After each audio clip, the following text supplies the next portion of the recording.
Okay, let's be real for a sec. There's one word that can make a whole office let out a collective sigh, and that word is meeting. But what if I told you meetings themselves aren't actually the enemy? In this explainer, we're going to show you how to turn them from this dreaded time suck into one of the most powerful tools you've got. Oh, we've all been there, right? You sit in a room for an hour, you listen to a bunch of people talk, and then you walk out with absolutely no clear action items, no new information, just, less time in your day. That feeling? It's universal, and it's exactly why so many of us have a love-hate, well, mostly hate, relationship with meetings. But here's the thing. The problem isn't the meeting itself. It's that we are constantly using the wrong tool for the job. I mean, you wouldn't use a hammer to turn a screw, right? So why are we using a big brainstorming format when all we need is a simple status update? The secret ingredient, the key to all of this, is intentionality. And today, we're going to break down the right meeting for every single purpose. All right, first up, let's talk about the meetings that are all about getting stuff done. These are the real workhorses of the meeting world. They're designed specifically to move projects and goals forward. And they really break down into three main types. You've got your status meetings for tracking progress, your solution meetings for smashing through problems, and your strategy meetings for planning what's next. So, the status meeting. This is your classic project check-in. This is not the place for big blue sky discussions. Its purpose is laser-focused. Are we on track? What's done? What's next? And are there any roadblocks? That's it. Everyone just reports on their specific tasks. And the number one key to a good status meeting is so simple. An agenda is non-negotiable. It's an absolute must-have. When everybody knows exactly what they need to report on before they even walk in, the meeting is fast and effective, not just some rambling conversation. Now, what happens when you hit one of those roadblocks we just mentioned? Well, that's when you call a solution meeting.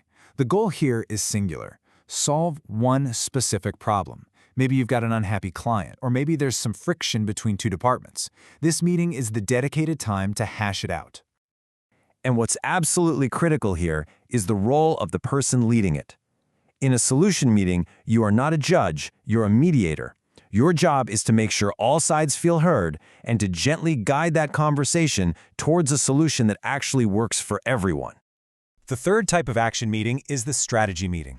Okay, this is where you get to zoom out. You're not just talking about individual tasks anymore, you are building the entire roadmap.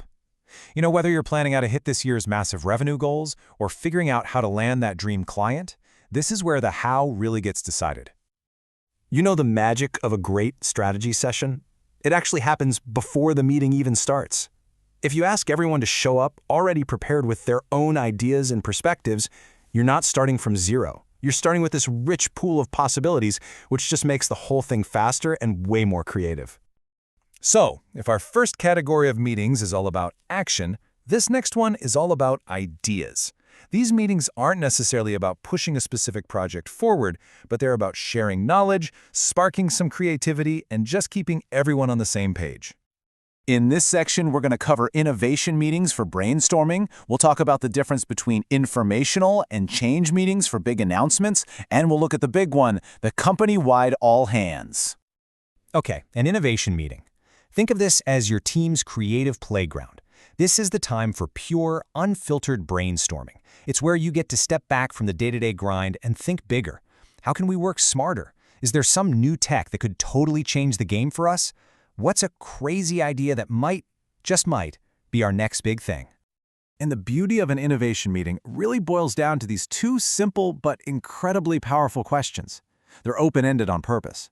What should we start doing? That invites all these new possibilities. And what should we stop doing?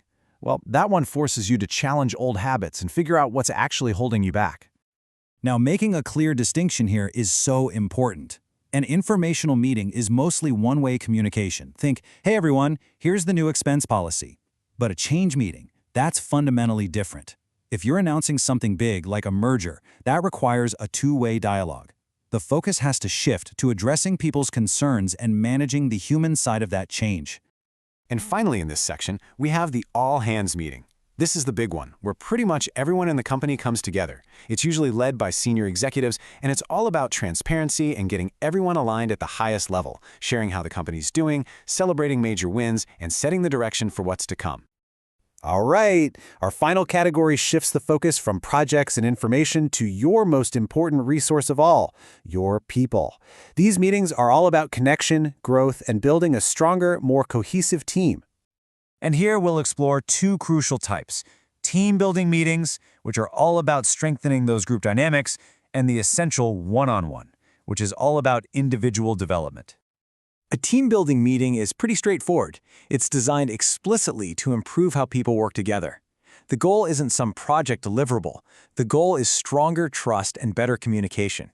It can be a space to give some positive feedback, or even work through some of those interpersonal conflicts in a really structured, safe way.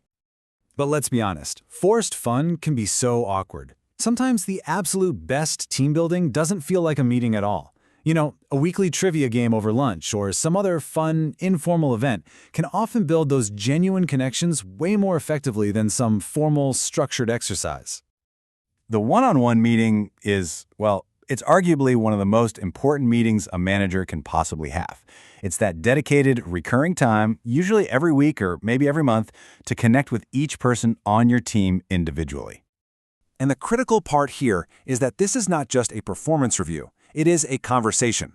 Sure, it's the manager's chance to give feedback and coaching, but just as importantly, it's the employee's dedicated time to voice their concerns, ask for help, and share what's really on their mind. It has to be a two-way street. So how do you actually put all of this into practice? Well, it really just boils down to a simple three-step plan that you should use before you send out any calendar invite. First, define your goal. Get crystal clear on what specifically has to be accomplished. Second, pick your meeting type. Choose the format we talked about that actually serves that goal. And third, set a clear agenda. This makes sure everyone shows up ready to contribute. So go on, take a look at your calendar for this coming week. Think about the meetings you already have scheduled. Now that you have this toolkit, now that you know the right tool for the job, which one are you going to improve first?